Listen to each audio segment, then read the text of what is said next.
Well, hello everybody. Eads again in the shed of air. The shed of air.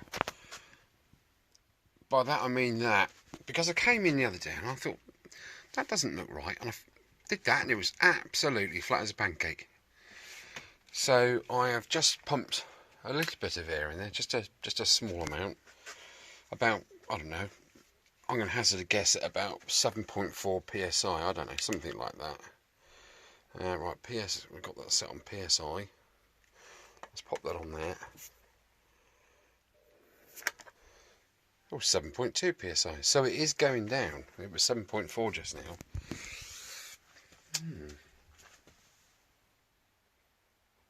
I can't hear anything, that's the thing. I've put some moisture over the valve and I can't see any bubbles coming out of the valve. So I may have pinched that tube when I put that tyre on. I will see how it goes during this evening. I am going to put the final coat on the frame in a sec. So it will be done for the morrow, in which point I need to go downtown. I might go to somewhere like How Frauds and get some 2-pack lacquer, some proper lacquer, to spray the frame. Right, okay, let me crack on. Episode 40, the beginning of. I'm not sure if it's going to be a long one or a short one. We'll soon see, won't we? Lots to do, isn't there? It's all coming together. Once I've got that frame painted, once it's dried and hardened off and that, before I put the lacquer on, I'm going to tap out these old races, top and bottom, and install the new ones. So that's all ready to go. So watch this space. Right, final coat is on. As you can see, it's all looking rather glistening and shiny, and well, nearly shiny. I didn't want to put lacquer on it actually, because it's a base. It's just a base colour. It's not a metallic paint as such. Oh crikey, thundering! Yes, you can hear the rain. I've just spoken to a guy that's really up on spraying. He's got his own booth and stuff. He said you shouldn't need to lacquer it. He said if it is dull in places and it looks a bit cloudy, if you like, he said just give it a 1200 wet and dry and bring it up and we'll put some clear coat on it. So I have options. The wheel seems to be holding it around 7 at the moment. So oh crikey, would I took the flipping top off, wouldn't it? Top off? I'm pig and I like cream buns, hardly hair. 6.8. Oh, it is going down. It's definitely losing pressure. So that is that. Right, well now, luckily I've got that paint done before the rain set in. What I'm going to do is get the engine off the bench and onto the floor, and then I've got a bit of workspace to look at the main wiring, because I haven't actually done that yet. It's somewhere around here. I'm not sure where it is, but it certainly needs. Yeah, I'm gonna have to find it. And it hasn't been done, certainly. I saw the connections on it the other day and I thought, oh crikey, yeah, I need to do that yet. So I'm going to do that whilst the rain's tinkering down. Okay, right, crack on. I say. Right, call me a thickie. Okay, we got that out of the way. Electrics. Yes, I'm an electrician. I'm having a real hard time getting readings from certain things. Let's have a look. We've got the coil there, and we've got the ECU there. Okay, now I am going to do the ECU to the book spec, which is that. If you want to take a screenshot of that, it's entirely up to you. But that's that. I'm going to read from there whilst putting my probes on. Okay, let's stick it on ohms.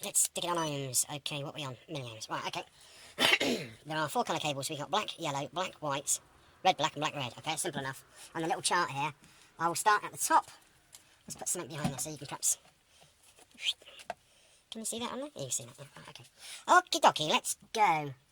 Positive terminal on the black and red cable, which is that one. And the negative cable on the black and white cable, which is that one. I'm not going to touch it on just yet. The reading should be... Oops. The reading should be... Oh, for goodness sake. The reading should be between 5 and 7 ohms. Okay, so let's pop it on there. that's pretty much between 5 and 7 ohms, isn't it? That's pretty much there. Okay, that's that one.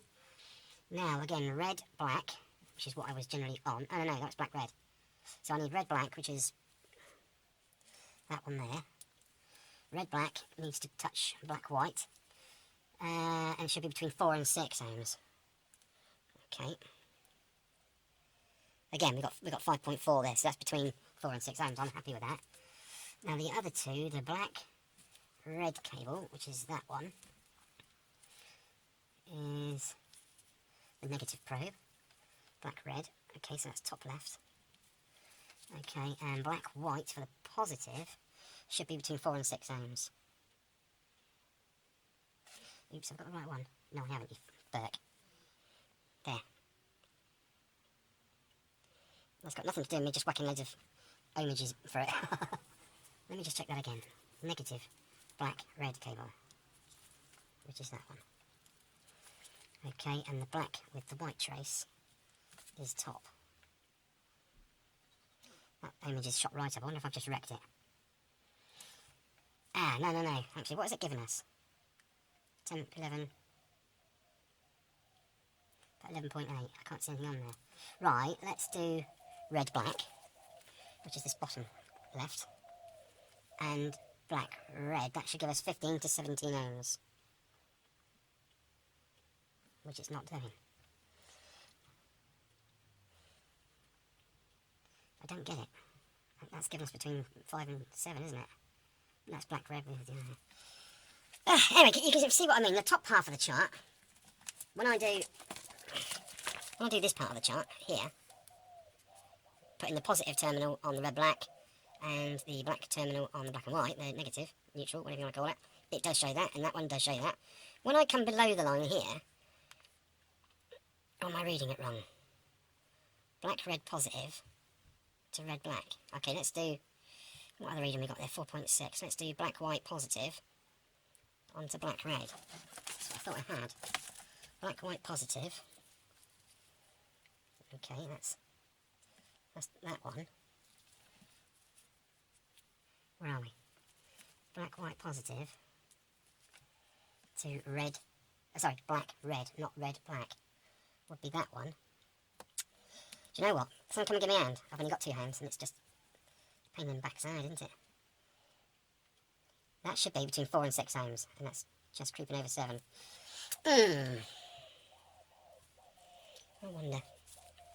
I don't wonder if that's any good.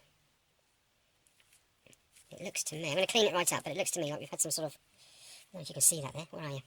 Where's the light source? There it is. See that heat trace there? It's sort of bubbling. I don't know, because, I mean, it's the original. It seems half of it's good and half of the other half isn't. Unless I don't know what I'm doing there and I'm doing it all wrong. Let's forget that. Okay. It's always best normally to have a testing unit as opposed to a pocket meter. Right, let's go to the coil. Let's put that away. So that's half right. Jesus Christ. So we have the HT lead, or the high tension lead, coming out of the coil. And we have the black and yellow cable. And the framework, the metal, is called the core. This is the core. So you test between high tension and core and low tension and core. Okay, that's bread and butter, isn't it? I've not changed the dials on the martingale. We're still on that setting. Right, positive to the HT. Okay, there we go. Positive into the HT. Right, okay. And black and yellow onto the black. Right, black and yellow and high tension should give us approximately between 15 and 17 ohms. And I've got 2.7. Okay, let's go high tension to core, which is there. Again, 2.7, 2.79, exactly the same reading, isn't it? Right, let's go between core and black and yellow. That's supposed to be between 0 and 1 ohm. Well, that kind of works. That's 0.7, so that is between 0 and 1 ohm, isn't it? So that's, I'm kind of getting, I wasn't getting that just now, so I'm making progress. Again, I'm going to go core to high tension. 2.78. And let's go core to low tension. No, high tension to low tension. Stupid boy. And that's at 2.79 again. Right, well, I am actually using measurements from the FZ50 T and X. Mine's a Z. Let's see if I can find the Z readings in there, because I have done some ballpoint pen adjustment in there, because I did notice that they were different readings. But I'm just wondering if I've got them written down. If I have, I'll do the testing from my sheets. Come here, boy, can you give it a... Let me just pause you there. Aha, here we go. Electrical. You see, I put my Z model in pen, and there's quite a lot of difference there. 20 degrees before top dead center, and the Z's 25. Where are we? Ignition coil resistance primary. It says 0.5 in this book, but for my model it's between 2 and 4 ohms. Okay, that's different. And it says primary, and the secondary is approximately 15 ohms, and the HT to the core. So black and yellow to core 2.4, 2 to 4, high tension lead, and core 5 to 7 ohms. Yeah, turn yourself off. Magneto coil resistance, because I'll tell you for why. Because I am getting absolutely flipping bonkers results on here. Magneto coil resistance primary, because you've got the inside here, you have the two magneto parts, if you like. And one's the smaller one, which is the front one, and the back one's a large one. The small one at the front just generates enough energy for the lighting, which isn't good on a good day. And the larger part there generates the power for the spark. So that's good. I've now got those 3 to go by there. What we got? We've got yellow, red, white and red, yellow, red, earth, black, red, red, black. Let's have a look. So yellow with white, red. Okay, that's those 2. That can be measured. And we've got black, red, which is that one, black with a red trace, and red, black, which is that one with the black trace. So those 2 can be done. So that is the red, black. That's the primary part, and that's the secondary part, the lower output. So what else am I looking for? What is the black with white trace on it? Doesn't state that. Should I cut it off? No, I'm joking. See, I've written... Because on that T model, look, you've got yellow, red, white, red, and on mine I've got black, white, and white, red. So black, white, white, red. It's getting late. Okay, well, thank you for bearing with me. I'm just going to meter that out now and see if I'm getting anything near what it says on there. With the CDI unit, I am just literally going to pop it, just see if the bike runs. I don't know. Okay, right.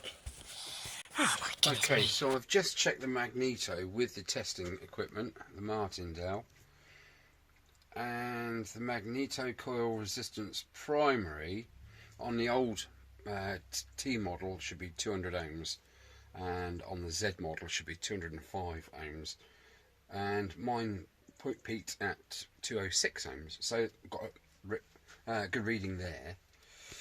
Oh, latte. The Magneto resistance lighting wasn't getting anything on that, and the charging wasn't getting any resistance on that. So I don't know what's going on there, to be honest.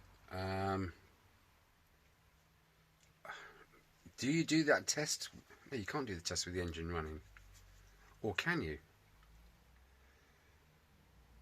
Because it's yeah, you won't get a reading, will you? Because nothing's going, nothing's generating.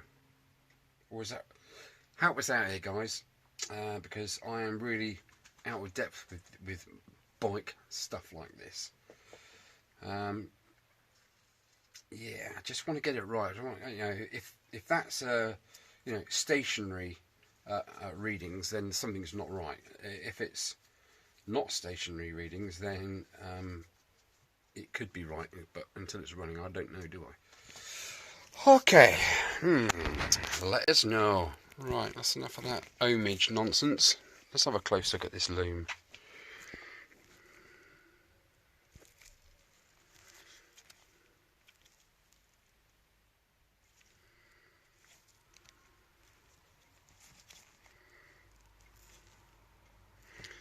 It is pretty darn gunky.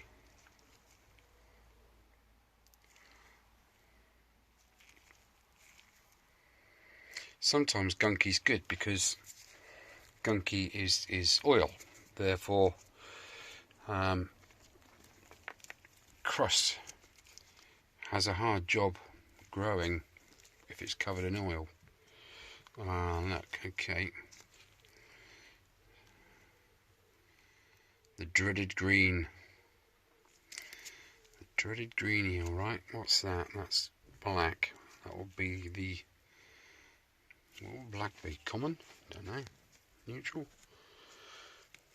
Now, there's the little eyelet that goes on the carburetor bolt to ground the engine.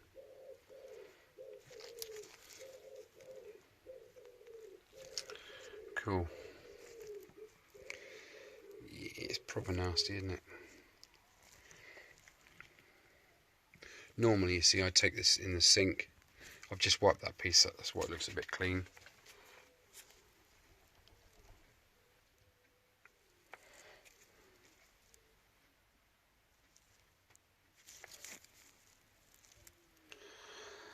So that says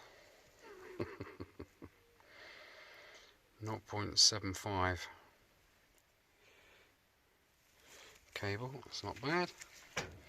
Same sort of type cable that you'd find in your table lamp, 0.75 flex. Right, okay, so we've just I think we've established that is pretty nasty. Right, I'm going to get on with it. I've got some of my super duper wipes. Woo! So I'm going to attack that with them. My little tiny brush. Where's my little tiny brush? It's here somewhere. I saw it the other day when I was clearing up. Stupidly.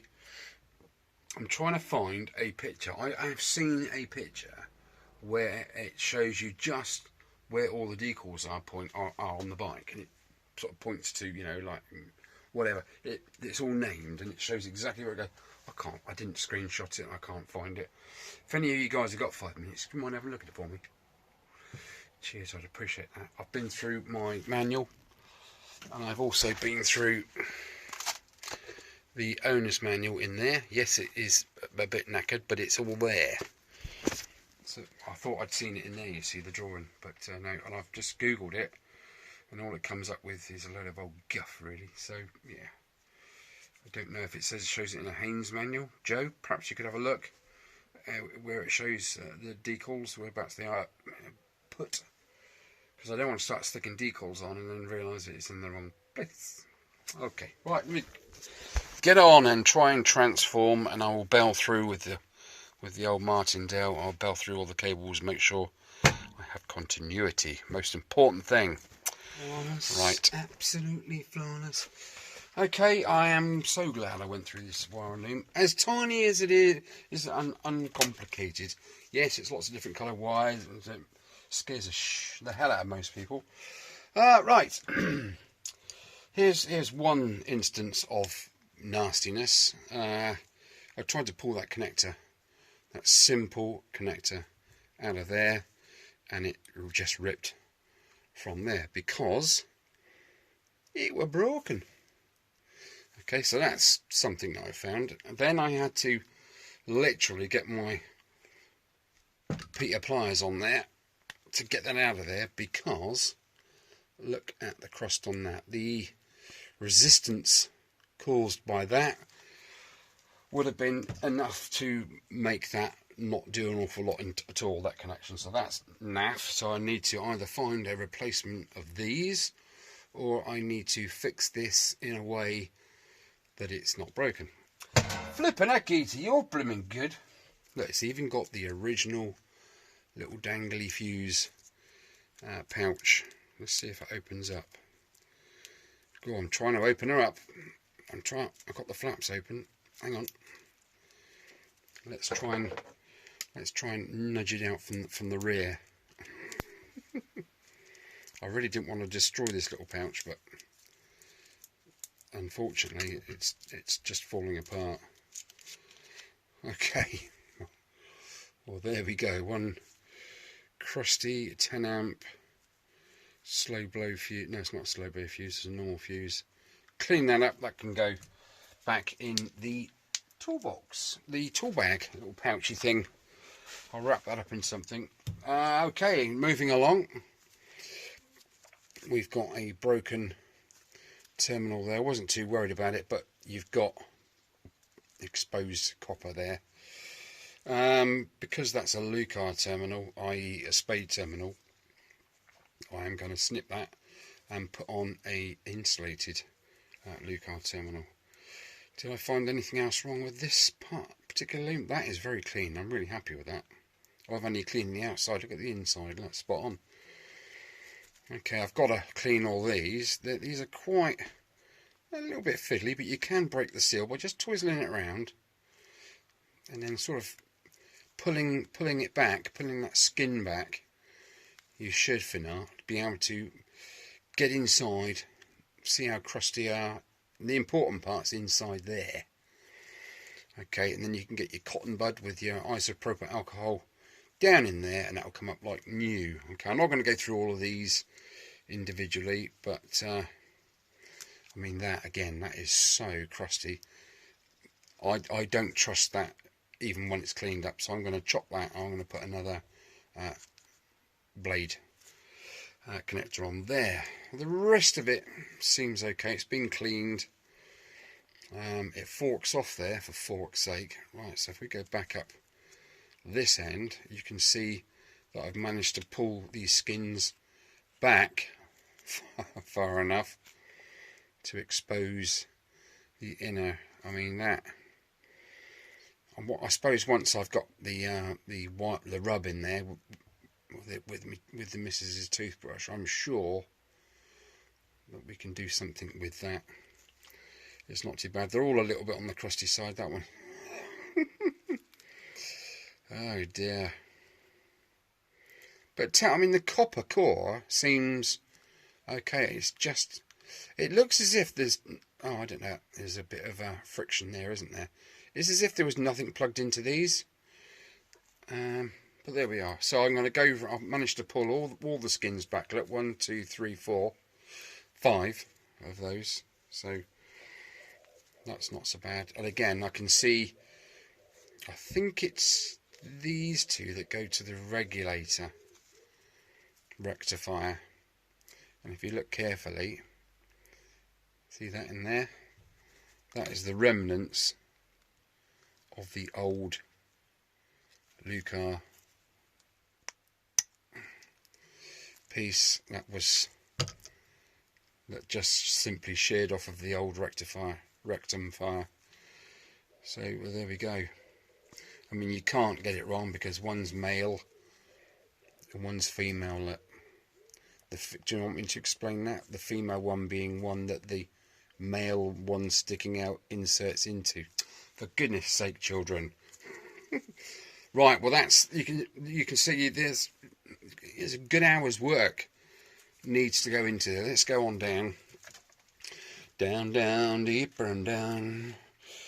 Get down, deeper and down. I took all that snotty tape off. What I'm going to do is retape it from there to there. Now the secret with this is basically don't wind it too tight. If you wind it too tight, you won't have a lot of play to dress it round places. Like I see a lot of people, they get the tape on it and wind it really, really tight, and it's like bloody, well, it's like that basically.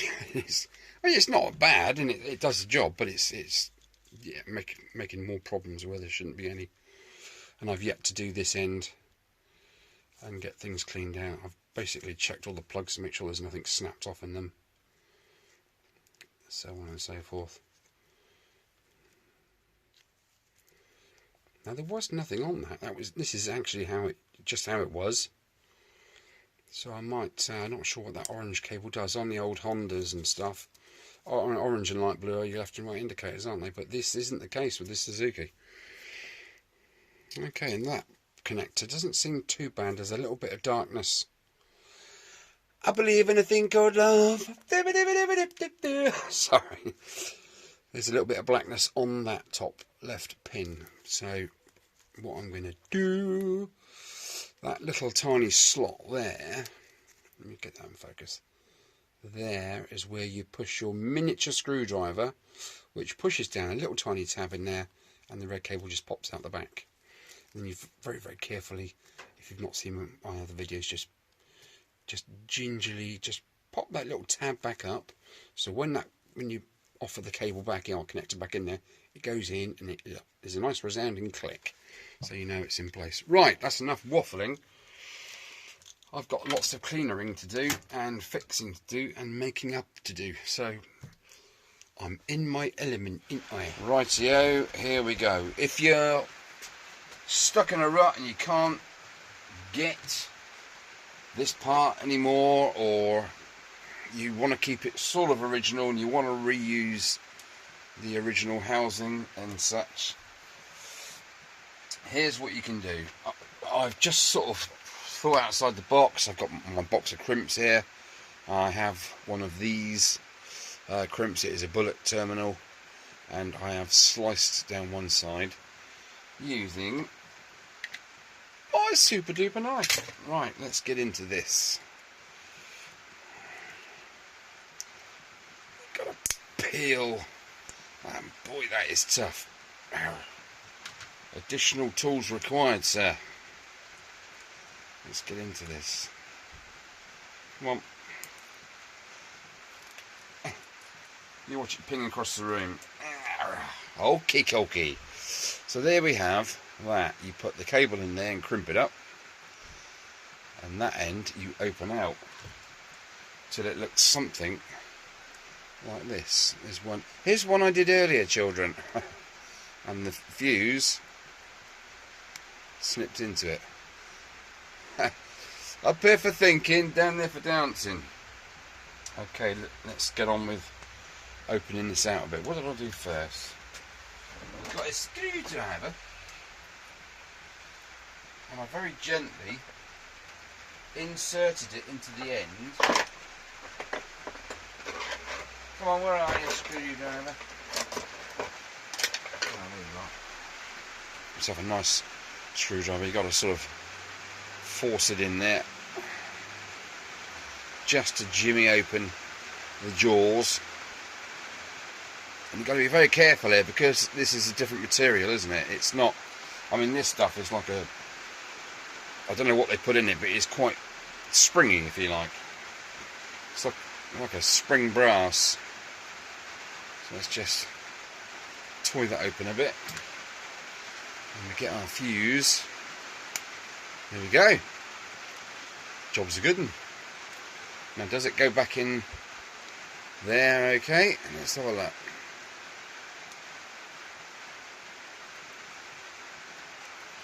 I reckon that's a win, boys, don't you? So I need to have a bullet terminal on one end, and the other end is also a bullet terminal. So here's my box of tricks. Sorry about the noise, I can't do anything about the weather. There's my two bullets, which will now hopefully... Where's the wiring loom? Here's the wiring loom where the red goes. Does that go in there? Yes, it does.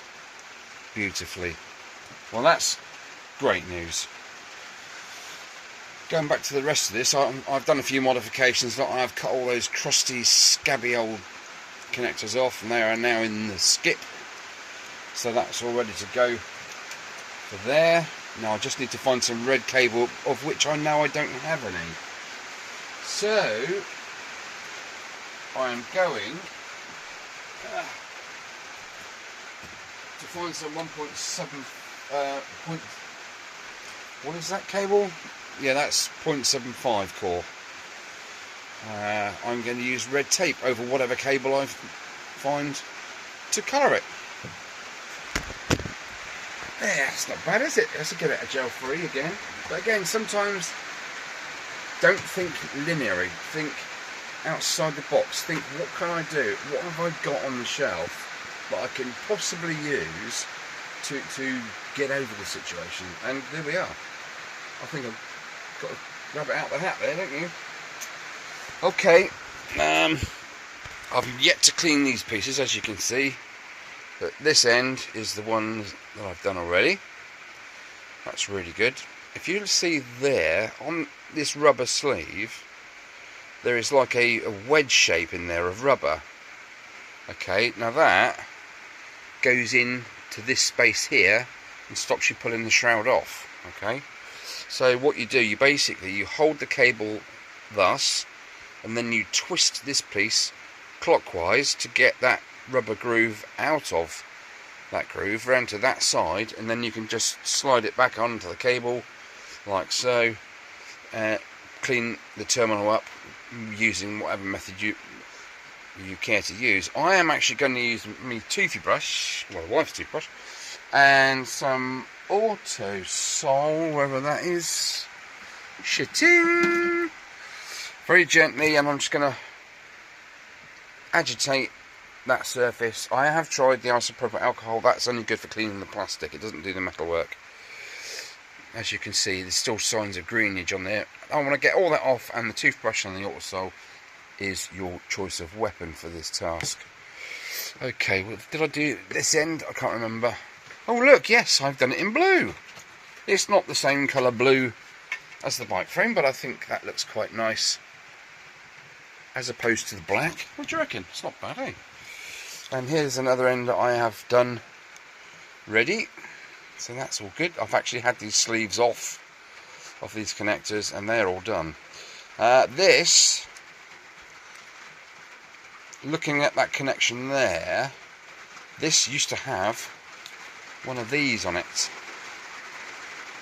because these are identical underneath those two there. Buzz off, rain.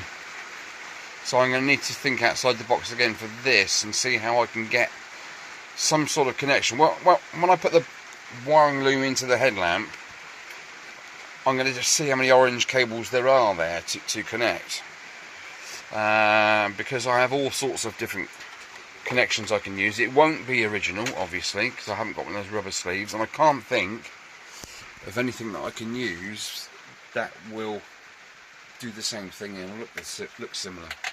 But I have got these electrically connections. Let me just show you. Would you like to just look in my box? Right, there we go. Oops. Yeah, I got good old connectors. They're not really any good for what we got here.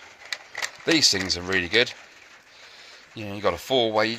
Just basically, you strip the cable, you twine the cable, looking at the end of the core towards the plastic. You do it clockwise. Do it anti-clockwise. You're undoing the copper inside. So I've got 4 ways. I've got 5 ways. Oh, I've got 3-way there. Look, nice little 3-way and 2 ways there, such. And these are permanent. These are properly permanent. So I think you can put your screwdriver in there and unlock them. Now, when they started making these type of terminals, like the Wago connectors, they're brilliant nowadays. They're much better. These are the old type, the first type, the Mark 1s, if you like. The modern ones have little levers you lift up. You lift the lever up, push the cable in, snap the lever down. So it's completely reusable without any hassle. With this type, Mark 1s, you have to make your connection good to start with. If you put the wrong cable in there, I've only just seen that little hole to put your screwdriver in. I don't know, I've not tested that yet to see if it actually works. So make sure you're getting the right cables together, then put them in the connector. Don't just blah. Nah, no good. Right. Okay, that's enough waffling for a minute. Leave me to it. I'm going to find some cable. I'm going to make up these with my new piece of cable and connect to here. So I effectively have that in a minute. Right, go and get yourselves a brew. Can you get me one too? No sugar? I'm diabetic. Right, catch you in a bit, lads. Right, as luck would have it, I found some red cable. I've got an old relay for a tow bar, and it has some red cable in it, so that's good. And it's slightly bigger core in actual fact. And what I was on about twisting the cables around, hang on, put some light on it, is you can twist it that way, counterclockwise or clockwise, but the cores are clockwise wound. So if you do that, you're actually undoing the first few strands in here, making it not be together. So you've got to do it clockwise. Okay, you know, I was just going to put that on the end of there, what a doofus. So those two pieces are ready to go. I've just got to bear that end back there. Years of practice that takes. You can buy your own special mechanism tools to do that if you're rubbish. Let's just square that edge off. And again, clockwise. So you're basically left with something like that twice. Okay, now I've just got to pop that out of there, pop my connectors off the end of there, and we've got to do these in there. Now, I was thinking about soldering. What do you reckon? Solder them in there? It's going to be more permanent, isn't it? Is there enough room for me to double that over in there? No, there's not. It's just literally enough for that single core to go in there. Okay, what do I do? If I crimp it, it's just going to look shat, isn't it? Yeah, I'm going to... Let me just crimp that and see what happens.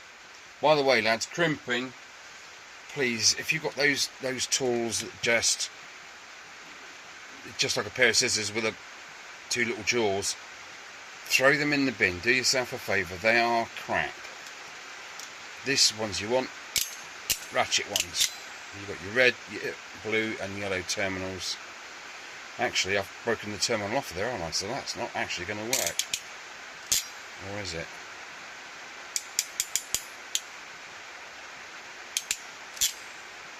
No. No, that's not going to work. I'm going to have to do some soldering now, so... Yeah, because I've taken off the red sleeve, haven't I, which is the crimp.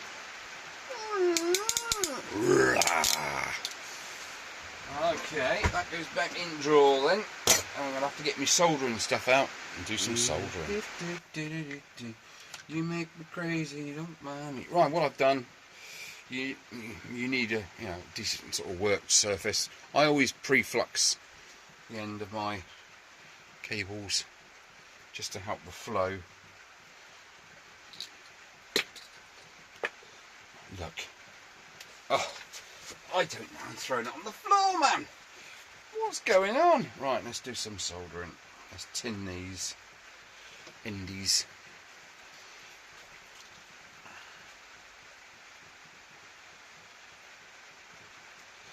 Get that smoking. Why not do that in the first place? Okay.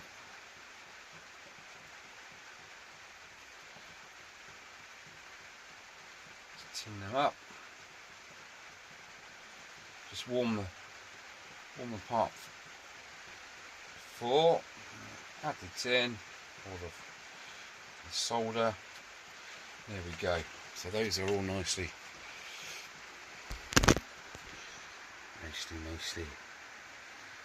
tinned up there.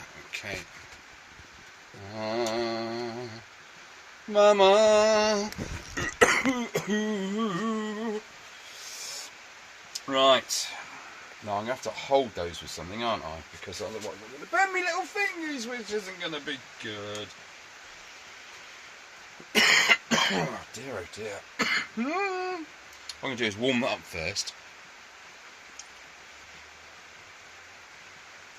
And then slide it over the end.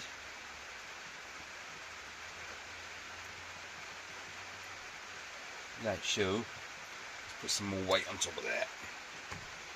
Heath Robinson, eat your flipping heart out, son.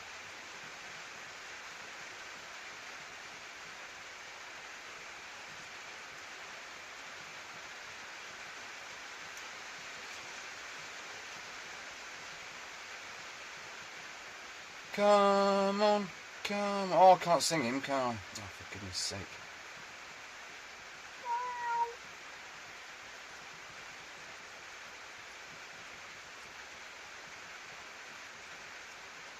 Well, it's on there, but it's crap. I'm going to stop that because I fucked it up, haven't I? Right, after a little bit of faffing around, I should have gone indoors. I've got this, it's like a little mount for soldering with two little clampy things on it. But it was raining and didn't want to get wet. But here we go. Here is the result of my soldering. It's not bad, is it? That's one.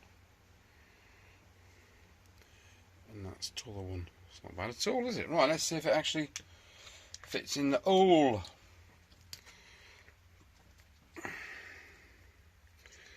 You've got one clips in there, like so. It doesn't fall out. Another one clips in there, like so. Looking good so far, isn't it, chaps? And do we pop the fuse? This is the spare fuse because the other one just fell apart. Oh, hey, a resounding click, and I reckon that's a resounding win. Woohoo! Easy. Do you know what? I don't know how to do it for the money. I really don't. Right. That's that. I'm just going to wrap that up about now because I need to finish off that. It's boring stuff. You don't want to watch that. Yeah, so I'm going to crack on with this now. Get that done. Hopefully, it's supposed to brighten up this afternoon. If that's the case, I will get wheel and engine assembly out there on the ground and I will get the flipping frame on it. Oh yeah. Right, let's check that tyre pressure, shall we? Where's me little tool? There it is. PSI. What was it yesterday? 6 point something, wasn't it? 5.4. So there is something definitely going on in that inner tube. It's weird, isn't it? I might put a load of pressure in. It's supposed to be rear tyre. Supposed to be, I think it's £20 per square inch. What I did initially, I put £30. I put a 30 psi in both wheels, didn't I? Then I read the flipping book, and it says like, I don't know, 15 or something for the front and 18 or 20 for the rear, something like that. And I whacked over twice the amount in there. So what I was thinking of doing is I have my little valve tool. Focus! Not focusing. I have my little valve tool there. And I have some spare valves. I think they were in there, weren't they? Yeah, got some little valves in there. So I might even just pop that valve out of there with the tool and see if I've blown the seal or anything on there. I've not seen that film, guys. Drop me a comment below if you've seen Blown the Seal. Okay, okay, right. Catch you later, guys. I'll see you in episode 41. Oh, work of art, sir.